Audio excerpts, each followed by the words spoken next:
Welcome to the Warrior Mindset Podcast. We're your guide as you make your way through life, getting better 1% every day. We believe that life is lived and true victory won through adversity. Nothing easy is ever worth it. We believe in the warrior ethos and support those that choose to walk that path. I was really interested in talking to you because of your boxing background. And, people that listen to the show know that I also own a gym and we do martial arts. We don't do boxing, but it's all kind of related, I think. Sure. But I just wanted to talk through your story a little bit and then kind of, pick your brain on some approach and some stuff that you've come through over the years. So you're born in North Georgia, and I noticed that you have some interesting parents. Yeah. Right. Tell me about it. So family's from Chicago, and then they escaped Chicago, thank goodness. For weather reasons and many other reasons. But anyway, so my father got into boxing when he was a teenager, because he was he had an older brother, and his older brother was a little bit considered the favorite in the family, the one that was the smart one that was going to be successful. It's kind of how the older sibling works out, I think. Right. Yeah. And so little Donnie was just like, his dad told him, hey, how about you get a job at the post office? Like, that was literally his expectations for him. Yeah. So, and he had a, kind of abusive upbringing with his brother and everything else. And so in striving for, personal growth and everything else, he got into wrestling first. And then the wrestling coach he didn't really get along with the wrestling coach for whatever reasons. And then he got into boxing, and then he ended up having about 30 amateur fights in Chicago. He fought for the city title. Wow. And had a great experience and learned a lot of lessons along that way. And during that time is what he talks about is, what he did talk about, he's no longer with us, is that it gave him the discipline and, the mental fortitude and everything else through a lot of those lessons to go on to college and get a PhD in neuroscience and become a clinical psychologist. Strong. And, so I grew up with that type of background and so he started boxing. He started coaching fighters back in maybe the early 80s, but while practicing, right, as a psychologist. Right. And so boxing was always something in the background, but it was never something I was really super into. So my mom being an artist, I was far more into that. So was my sister.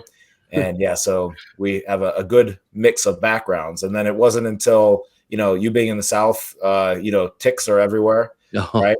And I grew up on 40 acres, and I would play outside by the creek all the time, get bit by ticks, and never had a bullseye rash or anything. But my sister did go to the hospital for Rocky Mountain spotted fever. With myself, it was nothing as a parent. And so then, but my health just started declining. Okay. Didn't know what the hell was wrong with me. And then finally find out what was wrong. It was Lyme disease. And then in order to get my health back, that's where I went for the Field of Diamonds, which was in my own backyard, which was boxing. And because that was the antithesis of being 125 pounds and weak and sickly and carpal tunnel in both my wrists. What is Field of Diamonds? What is that? Is that a competition? Oh, so Field of Diamonds is an analogy from Conwell, I believe his name is. It's a book, I believe. But the story in short is there's a farmer in Africa, maybe 100 plus years ago, where he hears about all the diamond mines they're discovering. And so he sells his farm to go all across the continent to try to, discover the next diamond vein. Okay. And then he ends up, just dying and never finding something. The person that bought his farm walks down to the river one day, finds a shiny rock, and it turns out he actually was sitting on the greatest diamond mine in all of Africa. Oh man, right. I see what you're saying. Right. So I was out pursuing before going into boxing. I was really into music, played guitar for many years and whatnot. And, so that was what I was going after. But then again, the Field of Diamonds in my own backyard was boxing, which is now what my life has been dedicated to for the past, 15 plus years. Wow. And your dad introduced you to that boxing. Right. That's right. So cool. That's so cool. I have two, you have kids? Yeah. A little 6-year-old girl. Cool. I have two sons, and they're both, within the past 3 years, they've both gotten their black belts in karate, which is the main martial art we practice. And dude, you're going to have so much fun later. Right. It's so fun. It's so fun to watch them and to be the one that sort of introduced them to that. And I can only imagine how your dad felt once you got involved. It's so cool. Oh yeah. No, great experience. And that's where he and I became, best friends for that period of time. And some of the best times of his life, and definitely in my life as well. Very cool. And so now you have a gym, you're coaching fighters, you coaching active fighters. Yep, absolutely. So we just had last weekend, I was in Alabama. We had one of our guys win regional Golden Gloves for his division. So he'll go on to nationals in a couple weeks in Philadelphia. So yeah, about every year we produce a Golden Glove state champion from scratch. What we really specialize in, Gene, is taking people from zero to some type of level of competency, right? Wow. Whether it's just being better at it or competing or going on to maybe be a professional fighter. And currently where we're at now, we have a couple corporate locations and we also have a few franchise locations. Wow. Tell me about that. Tell me about how'd you make, I want to talk to you about your fighters, but I also want to hear about how you transition from one location to multiple locations. And then I see that you are franchising your approach. And it's not just like the brand name, but it's the actual approach to training fighters. Mm-hmm. That's right. Yeah. So it came out of necessity of scaling, right? Because if everything's leveraged on me as a coach, I saw it not pay off with my father. So my father, he would always have this analogy of the golden handcuffs. You ever hear that one? Yes. You can't be everywhere at once. Right. And so you have something good, but it handcuffs you to it. Yes. And so I wanted to do my best to make sure that didn't happen. Not that it still doesn't happen. But yeah. And so building out the systems, building out a curriculum, because also that's where you increase the value of your coaching. It also, as I know from mentoring other instructors and what have you, it makes you a better coach. And when you systematize your the teachings that you were raised on and that also you have grown into, it makes you more competent on many ways. And so it increased my quality as a coach over the years, but then also increased the quality of our service and the consistency of our service. Because nothing sucks more than maybe training in facility. Sometimes this happens with boxing gyms. I see specifically, you go to a boxing gym, if there's a few coaches there, like our one location, Athens, has like 6 coaches. So if you go to one coach in a lot of these gyms, they'll teach you a certain way. They'll even call things certain things. And then you go to another coach in the same exact gym, they'll call things something totally different. And so boxing is very, non standardized in a lot of ways like that. And so it causes a lot of challenges versus, now that we have everybody, over the past 6+ years on our curriculum, on our system, everything is called the same thing. If you work with one coach, it's going to be a pretty darn similar experience to the other coach and the way they're teaching and everything. It's very useful. Yeah. The martial arts world is very similar. It's like there's so many different systems and ways that teachers approach it. It's like it could kind of make your head spin. Right. So I think we're all kind of related that way. Well, tell me about how did you identify the thing I'm most interested in with this is that so you've got a gym, a series of gyms, a business going, and you have fighters, right? People who get in the ring and fight, but then you also have people that aren't that, right? They're just like there just to get in shape. How do you bridge that gap between the two? Right. So a mentor of mine fairly early on helped me understand this concept. And that's that. And I think a lot of guys fall into this trap, guys and gals that own a martial arts studio or a boxing gym, is they want to appear tough. They want to show what, that, they're competent fighters and all that type of stuff. And like this guy Vernon told me years ago, who ran 2 Krav Maga studios out in California, he's like, man, dude, those people will come anyways, right? If you're like legitimate and you actually decently coach, they'll come anyway. Like you don't have to advertise. But who's not going to come anyways is the general public, right? So we have people that it's like I tell our staff all the time, and it's the truth, is we've had people say to me and come up to us and be like, yeah, I've been thinking about coming here for a year, 2 years. And finally I, saw an ad. Finally, I talked to somebody, Finally, I met you and your wife at a restaurant. And then I decided, okay, I'll come in and check you guys out. You don't seem like a whole bunch of weirdos. And so that's just so important. And then also too, is you can't keep your promises to your current clients or to your fighters or anything else if your business is not successful. So to give you an example, there's, there aren't that many boxing gyms around in even Georgia or wherever. So there's one that's closing down right now, I know, near the Atlanta area. And so it's because that place, it had a good coach. They knew boxing very well, but it wasn't run as a a successful business. And so therefore, eventually it closes down. You see that all the time, I'm sure. Yeah. Yeah. You have to balance that. So is that just something you just have to sit your fighters down and say, like, look, you have to help these people. You have to be part of this culture. Right. They're not here to just, they're not just target practice for you, Right. Oh, yeah. Well, so the big thing that I preach, and I think it's so important for someone that wants to have a sustainable coaching practice of any type, is in the martial arts world, in boxing world, is I have seen so many coaches get trapped up in the allure of somebody, and that somebody destroys their business, right? I'm sure you're thinking of probably some situations you've seen like this.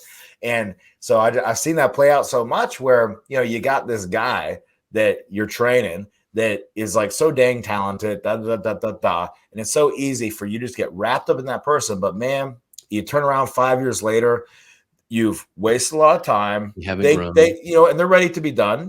Maybe their time is up with fighting, and that's cool. Yeah. But now your business hasn't grown.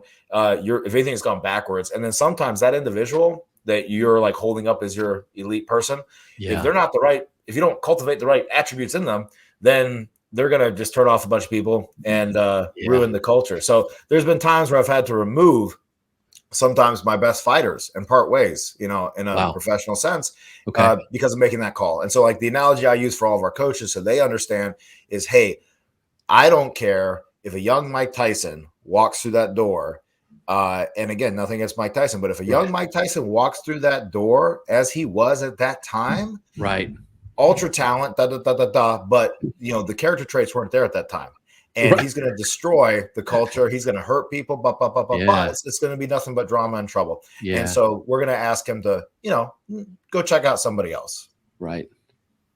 Well, I'll ask you your opinion. There's not a lot of boxing gyms. There's a lot of like jujitsu studios and lots of karate dojos and lots of kickboxing things.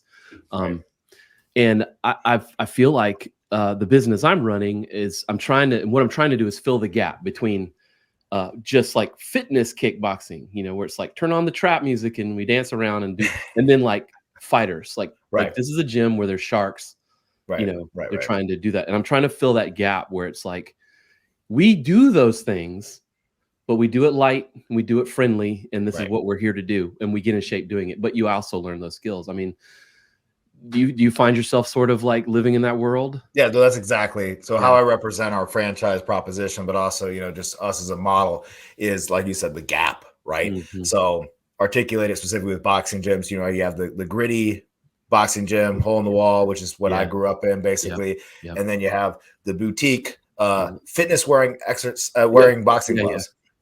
And there's a huge gap. And there's a lot of people, men and women both, that they're like, dude, I want something that's like not the freaking trashy boxing gym where it's literally seriously dangerous and everyone has a freaking attitude and they're bullies. Not that all are like that, but a lot are. But we're going with generalities. Right. And then you got the other one where it's like, someone's just like doing this on a bag and like these start just like, yeah, dude, go get it, man. You're sweating. We won. So I find that. Why do you think that is, man? What's your read on that? Why do you think that's the culture that we deal with? Because I grew up that way too. Like, early on, I mean, the karate I studied, it was very clean. It was done right. But everything else I've ever tried, it's always in like kind of sketch, Right.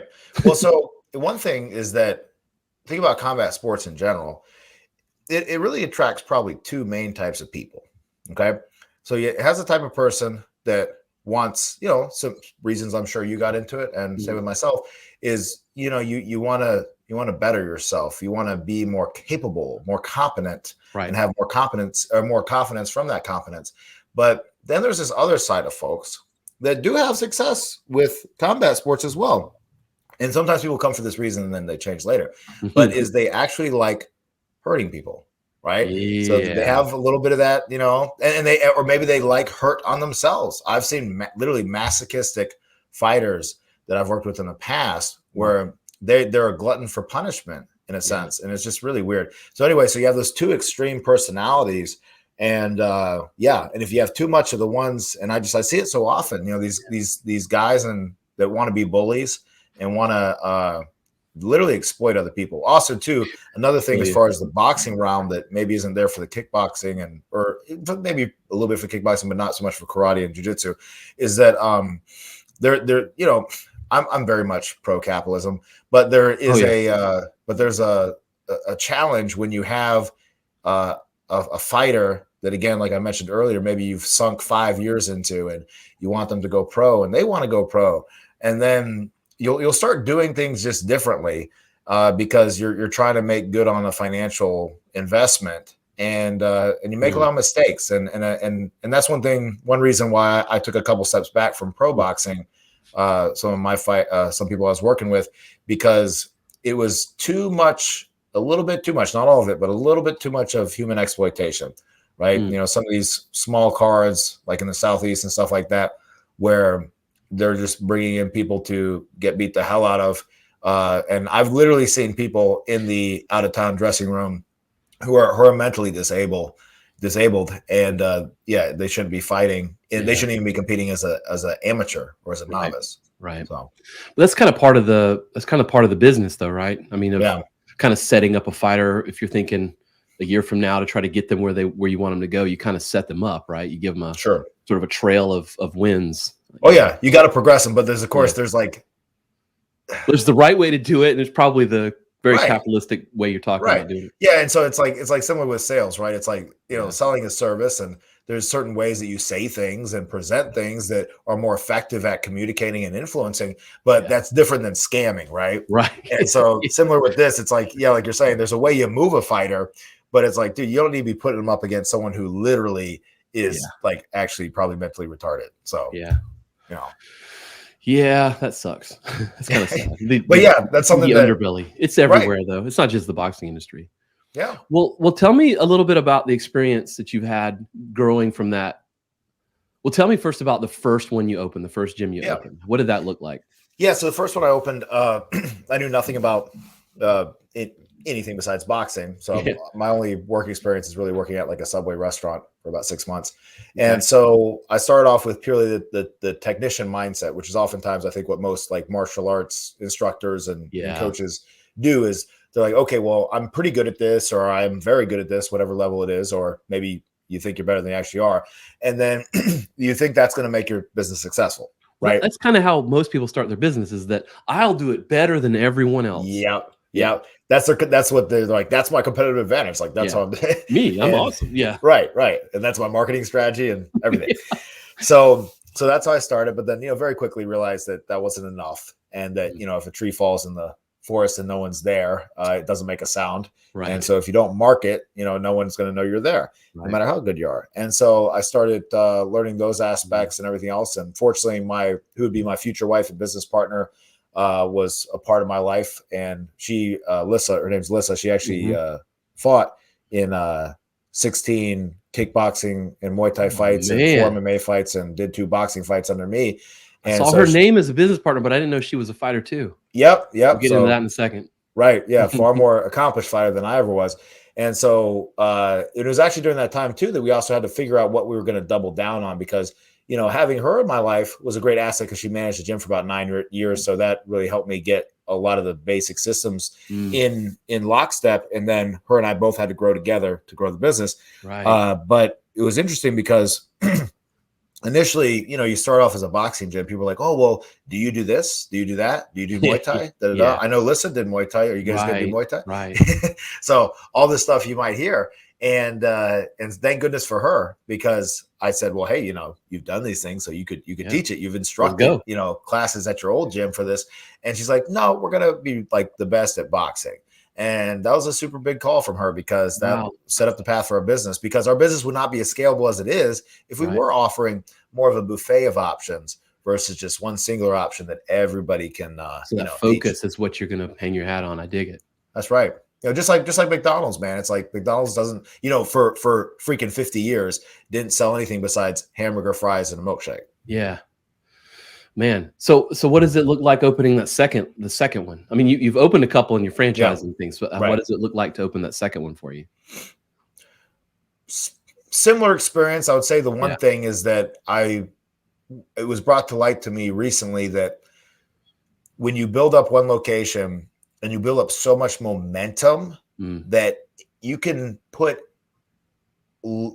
almost anybody that has certain attributes in the seats to keep the ship going, and it will keep going for a while. So this has really been revealed to me over the past like kind of 24 months, where I realized that I really got the ball rolling so dang hard on our first location that it just kept going and going and going and going. And then now it's like, okay, there's just a lot of momentum as well. There were great systems in place, but we have to make sure that we have the right people in the right seats, and those people are fed the right way to keep their progress going. Because man, like, you know, if the freaking car is going 60 miles an hour, 80 miles an hour, it will keep going even if you take the foot off the gas for quite a while.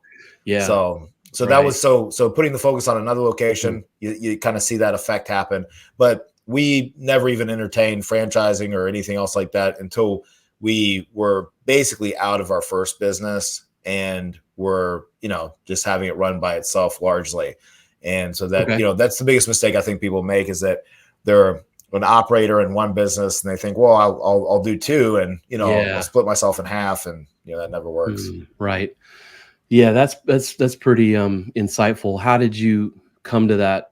I mean, there had to be a moment where you were like, shit, I can't do, like, we have to do it this way. Like, I mean, what was that sort of epiphany moment for you? Well, it was having our daughter, really. Okay. was like the initial part. And so when our daughter was born 6 years ago, you know, it was just my wife and I, and that was it. We had no other staff or anything. And so she was running all the admin and front desk and doing some coaching, and I was doing all of the coaching. So, you know, I mean, like, you know, that's only so sustainable for so long. And yeah. So then when my daughter was born, my wife started systematizing the front desk stuff and some administrative work. We brought on our first couple hires, which were, you know, we didn't vet them properly. We didn't train them properly. We didn't lead them properly. And so, of course, it didn't work out very well. We had, you know, one full-time person that ended up probably working out the best out of all of them. But so it was just a learning process along the way. And and then I started systematizing out the coaching portion, because one thing that's a real big challenge, I was talking about this on another podcast, but it's so true, is that when you are the main, you know, guy or gal in your business, it's not only your own ego that you have to like push aside, but it's everyone else's opinion of you that you have to put aside. Meaning, you know, it's easy for us to say, okay, well, I'm the best at coaching this or instructing this, so I need to be the one that does it all. And if you can kind of do some evaluation, you realize, okay, I can help other people be, you know, close to as good as I am, or as good or better, hopefully. But what happens sometimes, and what I experienced, is people were always so complimentary of our business back there in like 2015, 16 and whatnot. And they're like, well, man, Keith, this is so great. You know, this Keppner box is da-da-da. But too bad it's just because it's all because of you, right? And so it's just like, they would just like feed into this narrative of, it's like, hey, Keith, like, this place is great. It's because of you. It's great. But, you know, and so it's like a limiting thing, because in your head, you're trying to step aside a little bit. You're trying to put other people into these seats. Yeah. And you're just like, it'll never work if I'm not in every place at one time. Yeah. Right? And your clients are telling you like, man, you're so awesome. You're so great. And this place is great. And it's great because of you. And there's truth to that. But again, that's where the systems come in, of you have to replicate yourself. And it takes many iterations and, you know, finding the right people, but also, like I said, onboarding, expectations, and then continuing education. Well, I imagine there's a little bit of battling your own ego too.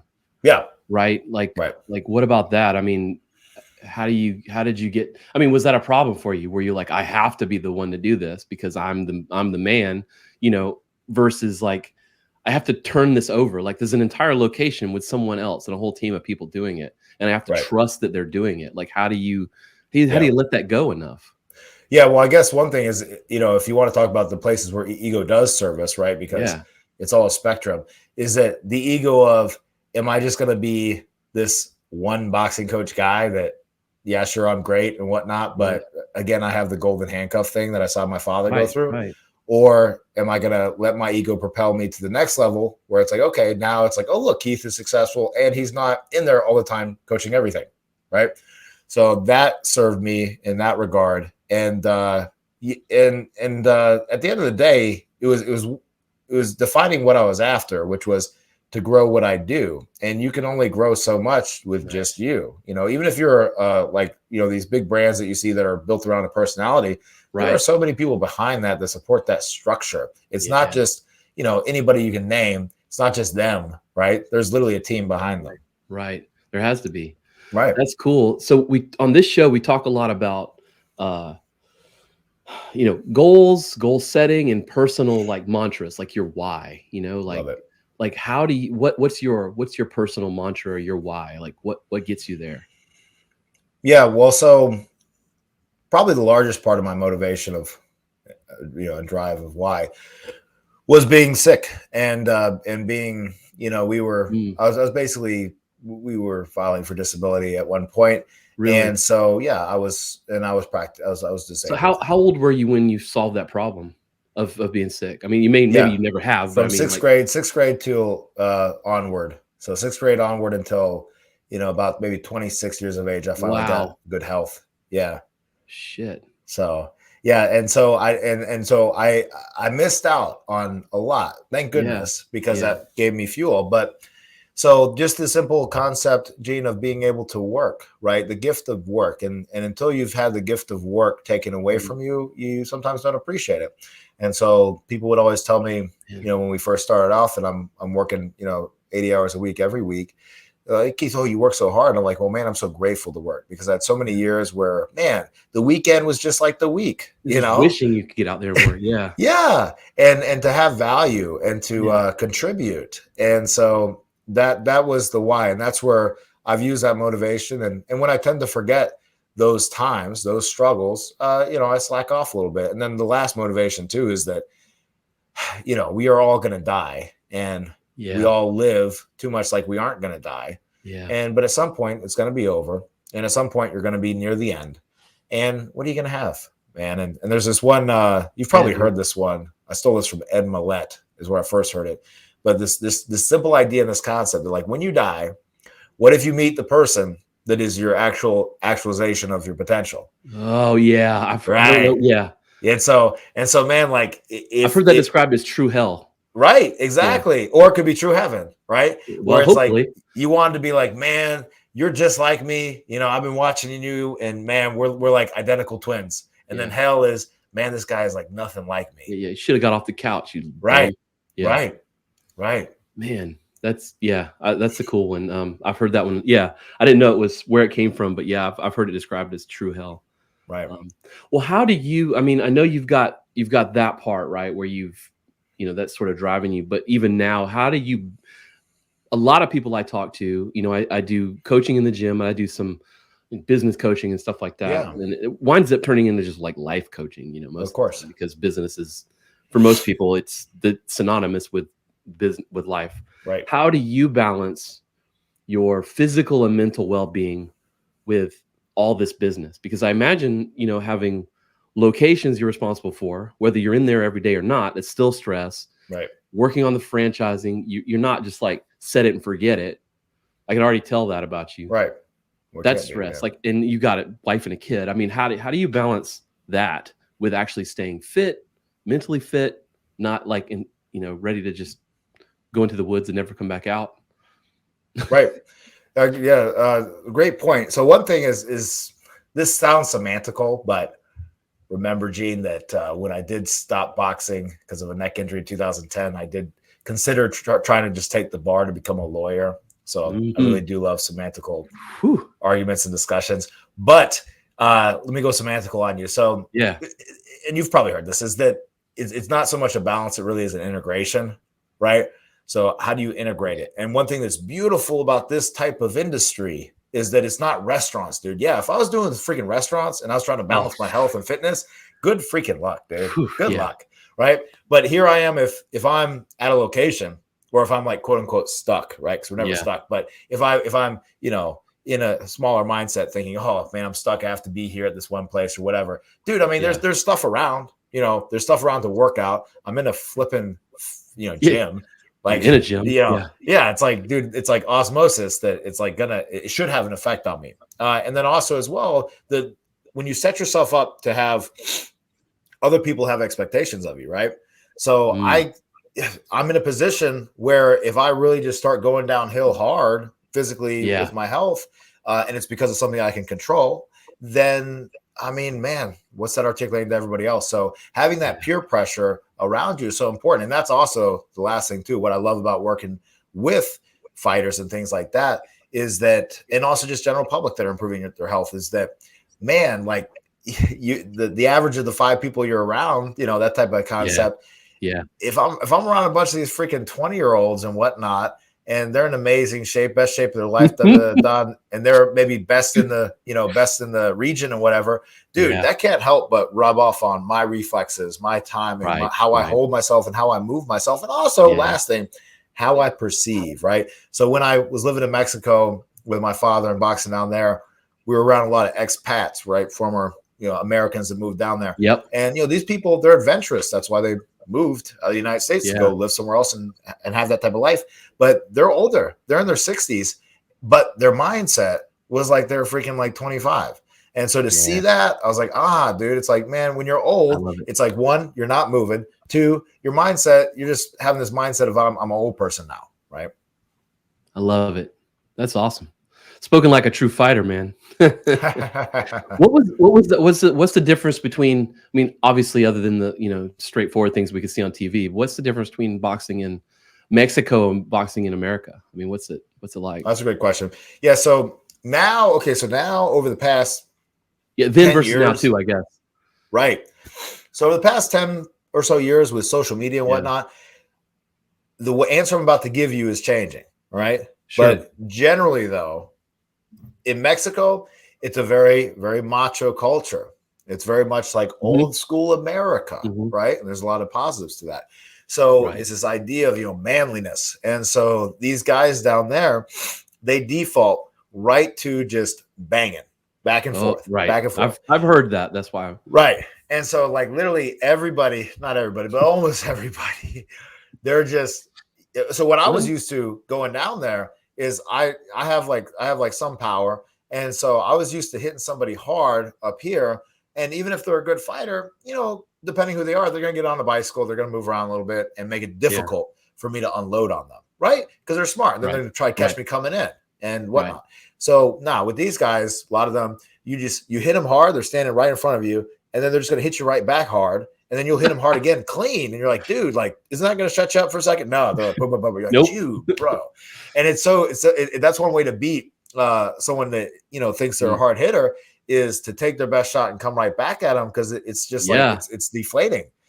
So that's one thing, is that idea of like, the Mexican fighter just standing there, playing it with the feet and not even barely moving their head. They just have their hands kind of just up. And they're just kind of taking it. Right. Yeah. The punches are hitting their glove and hitting their head. That's the vision I always have when I think of a Mexican fighter. It's like bam, bam, bam, bam. Right. No, exactly. Yeah. And that's where, unfortunately, that's not made for a long career. Right. It's entertaining, but it's just or can be. But frankly, I just got bored even watching any of it as well, because it's so basic. Now, over the past 10 or so years, like for instance, the 2-time national heavyweight champion in Mexico that I had the fortune of sparring with multiple times, Elder Hernandez, he boxed different than all that. Okay. He boxed like Muhammad Ali. And that's why he was kind of like this like skinny fat guy that's 210 pounds, beating up everybody in the whole country of Mexico, because he was just moving around, dancing around, and giving them something that would frustrate them but would win. Right. And so in the States, you see a lot more diversity in styles and more focus on technique generally. And Mexico, it's a little bit more of that macho. Now, that paradigm has shifted, though, especially also with like Canelo Alvarez and people like that, who have kind of just highlighted more of the technical side. And with Instagram and YouTube and everything else, man, you don't have these regional styles anymore, or these national styles so much, right? You can copy what someone's doing in Ukraine, and someone in Ukraine can copy what someone does in Philadelphia. And, it's all getting close to the same. Everyone's taking the best parts of all those styles. Yep. We see that a lot in jiu-jitsu. It's where it's like, it's like, oh, I watched a YouTube video, and then you're like, what? Cool. Yeah. And then some guy from wherever, you're like, well, you watched a YouTube video, but you really know it. It's a different thing. Right. Yeah. It's true. But simply that exposure. So, as you're progressing as a fighter, being able to just watch film of different fighters. Because again, think about it. Go back, rewind the tape back to 1960, right? So Yeah. if you're going to freaking watch fights, you can only watch like the big fights on TV. And sure, they were every week. But you see those fighters, and then you see the fighters in your gym.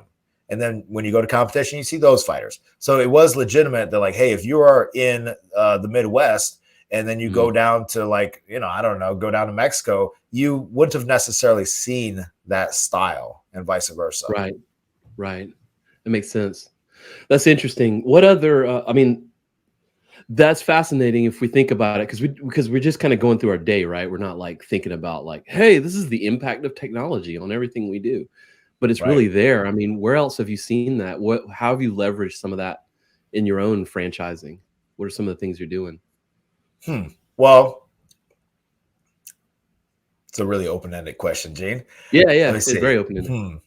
Well, leverage it in terms of marketing, right? Because that's that's the easiest way. But also, it's been cool, with our YouTube channel and things like that. Yeah. I've had people in Bangladesh doing some of our like sequences and combos and pad drills and things like that, and sending me a video and whatnot. So that's been really cool. And nowadays you're able to, well, it's like I did this morning actually, where I put up a Instagram, because we're going to do a seminar probably coming up sometime, and put up a poll. It's like, what do you want a seminar on? Like this, or that.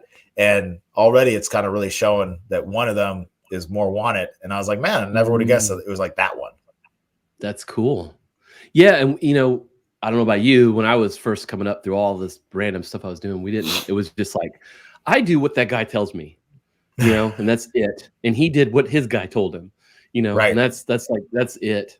It is pretty cool. I think, I don't know, my personal opinion, it can dilute some things, I don't know if you see that too. Like, I mean, you're talking about some dude in Bangladesh sending you something, but like, how do you discern what's actually real or what's quality, and how do you communicate that without being negative, Ooh, and that's the big caveat is, without being negative, right? And that's one of the key. Yeah, I see that so much, and it drives me up a wall.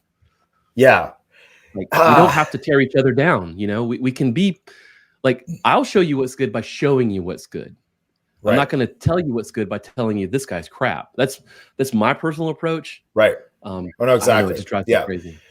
Well, one thing I've learned with boxing in general is that, and it's helped me, I believe, be a more effective coach and mentor to coaches, but is that there are no absolutes, right? So it's an art for a reason. It's martial arts. And the term sweet science is not a correct term. It's not a science. It is an art form. And just like art, it operates in the realm of physics, right? If I'm going to freaking do a sculpture, I do have to like take into account gravity. If it just falls over, it's not really a sculpture. I mean, it's going to be on the ground. So same thing with this. And so that's where I used to make the rookie mistake of, absolute speaking, right? And also in my general life, which is a big challenge. But, to let people know, like, hey, if you do this type of thing, I'll give you an example. Let's say one of my guys coming along, well, and I had this experience too, but like, let's say one of my guys coming along only knows how to fight going forward, right? And they're like, well, man, that's what I do. And I do it well. And I win fights that way. And I'm like, well, hey, eventually you may come across somebody, and I can give them some examples that they would know of people that are going to be able to stand right there with you, and you need to maybe move, or maybe they're going to push you back, or they're going to have an answer for this specific thing that you're doing. And I want to properly prepare you as a coach so that you are ready to resolve that if it ever does come. And a great example of that recently over the past couple of years is Deontay Wilder. You know what I'm talking about? I've heard the name. Okay, so he was a heavyweight champion. He had a piece of the heavyweight title. He's out of Birmingham, Alabama. Okay. And he's a good guy, and he's he has a champion's heart, and he has a power of a champion. But the way Teddy Atlas would say, it's like he has a great eraser, right? So he has that power. So therefore, it's very easy for him as an athlete, and very easy, I think, for the people around him to try to tell him stuff. And he's like, well, I did knock him out, so what does it matter? So he literally was just knocking everybody out. And then finally he faces somebody like Tyson Fury, that can take his best punch and come back.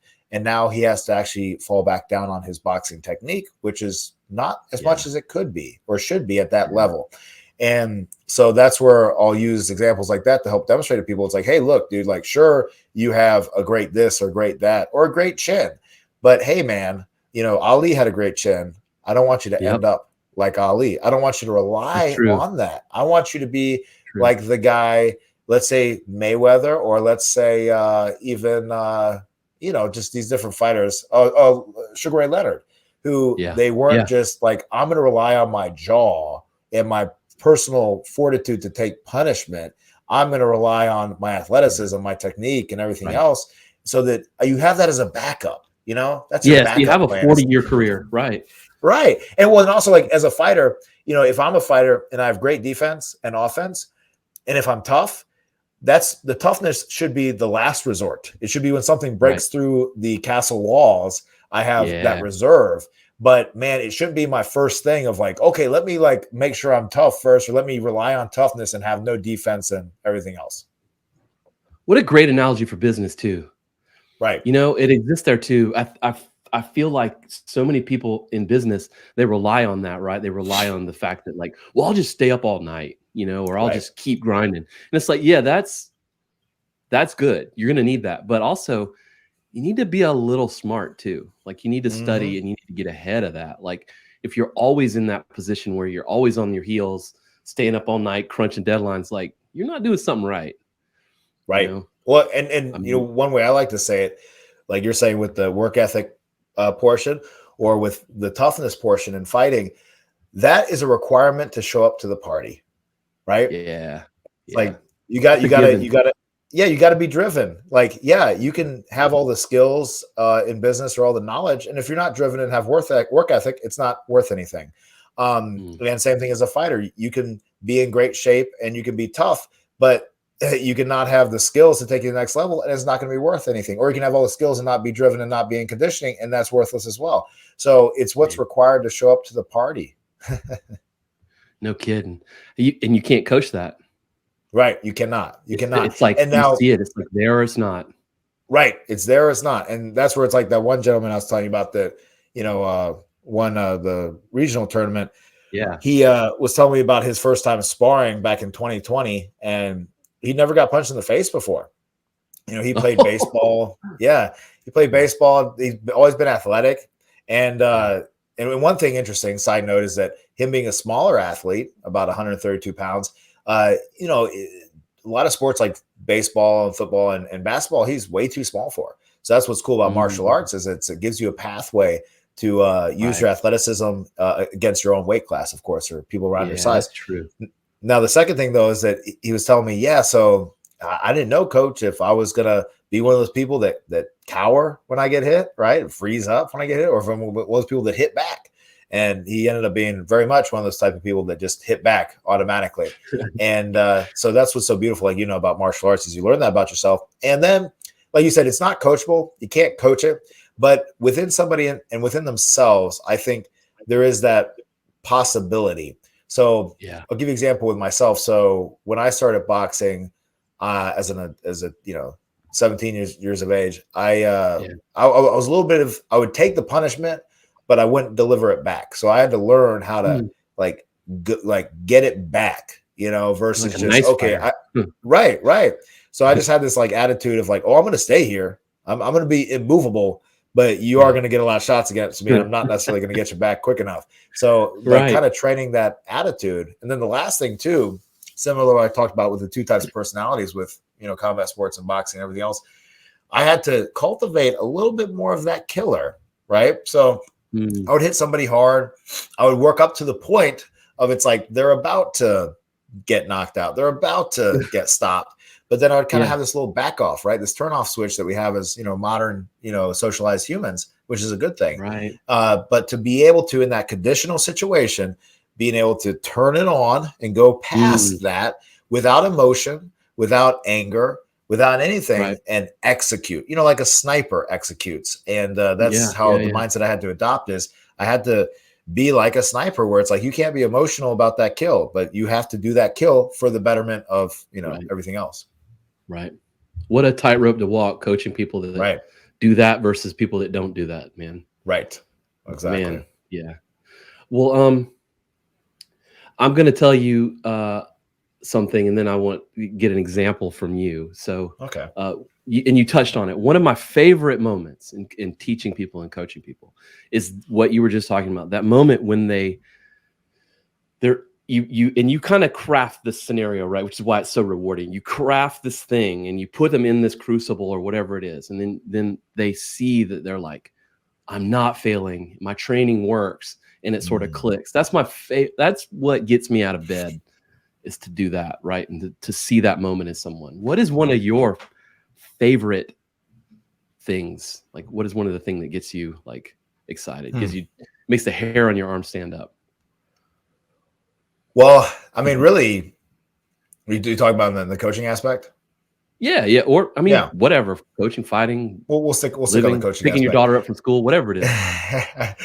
So I think when someone can put the pieces together themselves, right? Okay. Because that's what we're all striving for, and that's been a big pivot point for me over the past, maybe 8 years, is as a coach, whether it's you're mentoring business owners or fighters or your family, is that when they're able to, because of what you've hopefully helped them understand and the knowledge that you've passed on to them, they're able to make the judgment call and make the right one and make one that's better than you could.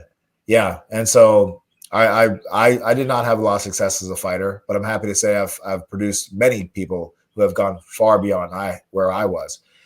That's awesome. So being able to distill that into them, and one of the ideal situation I always describe to our guys that are elite is I want to be in the corner and just be cheerleading.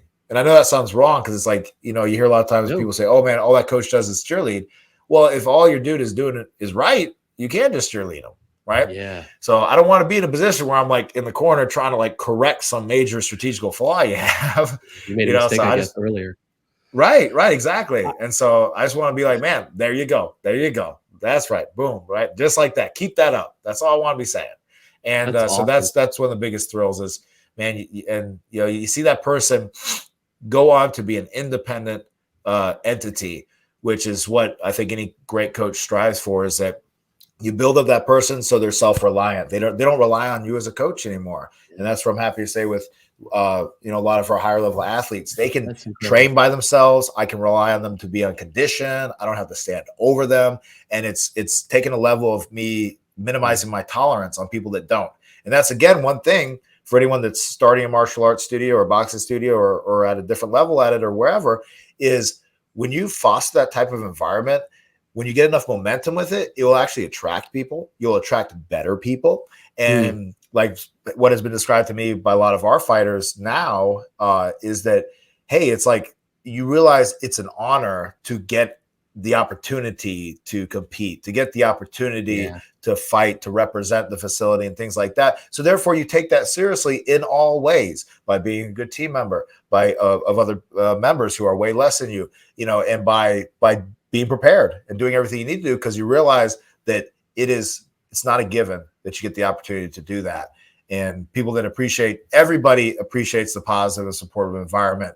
And the only time you don't is when you haven't literally done enough deep thinking and you're too wrapped up in your ego. And I see these fighters sometimes that they'll go from gym to gym because they want to be top dog. But oftentimes, though, in that journey of trying to find a place where you can be top dog, they continually go to lower and lower and lower and lower places and smaller and smaller gyms with lesser and lesser good competitors and whatnot. And eventually they aren't top dog of anything. Right. Big fish, small pond.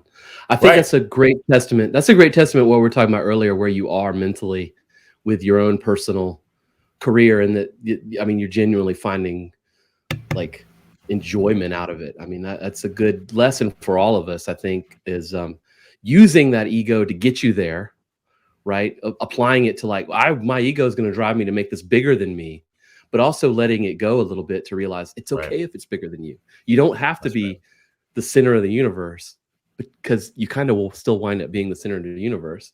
You know what I mean? Like you're still the one shifting the gears, like, come on. That's right. And also too, like, you can't control what other people say about you, but you can Oh, control what you think about yourself. And so and it's something that fortunately I don't think about a lot. Maybe at some point I will. And so I always need to be mindful of it, but don't be wrapped up how much accolades you're getting or how much you're not getting, right? And just know that you're doing the best job you can do, and that, with enough time or whatever, you just know that you're making a positive effect, whether or not that person ever knows it or not. And that's one of the journeys of being a father too, like how you are, is that your kids might not ever appreciate everything you've done for them. yep. And that's okay, because that's not why you do it. That's right, man. I didn't fully appreciate my father until, I was like 35, almost 40 years old, Right. And then I was like, damn, he's done a lot, and now I see it because I've got kids that are, becoming adults and stuff. And I see it, and I'm like, shit, I wish I'd have seen that when I was 10, Right. But that's life, man. That's called maturity, That's right. Well, dude, that was an awesome conversation. I would love to do it again. I have like 100 other things I would love to talk to you about. So I'll challenge you. Let's do it again. Yeah, 100%. Jay, love to. All right, man. Well, thank you. I will make sure and give everyone in the post and stuff links to find you, your YouTube channel, and all that stuff. But for the sake of those audio listeners, where can people find you at? Yeah, so look us up, Keppner Boxing on YouTube. We have about maybe 4,000 subscribers and have a lot of good content on there. And then go to our website, keppnerboxing.com. It's something if someone wants to maybe expand, depending what type of business they own, want to maybe plug a boxing curriculum into their martial arts facility. That's something we do as well. So we do a lot of different things. Just kind of reach out, have a conversation, at the very least, maybe walk away with, at least some thoughts and tips that I might have for somebody. And then also find me on Instagram as well. I see, you have a great Instagram as well, but Coach Keith Keppner. And that's where I post boxing stuff, but also similar to yourself, Gene, some motivational stuff and philosophical I've things. seen it. I've seen it. It was good. It's good stuff. Definitely check him out on Instagram. Thank you, sir. Appreciate it.